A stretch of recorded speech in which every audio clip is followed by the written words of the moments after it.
Ierusalim? Ierusalim a venit Dumnezeu din urmă, de bloc sus, de bloc din fermitate, vede Venit din cărți. Slăvea și Sfinte, am citit Curanul, a precurat amarea amară străpărăță. Steaua care a auzit și s-a vrut.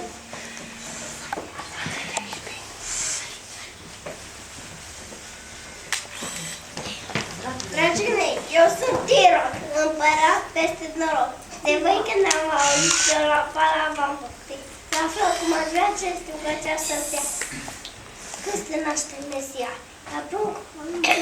Dar pruncul de o să-l afla, a venit și m-a anunțat că să merg neapărat să văd pe noul împărat.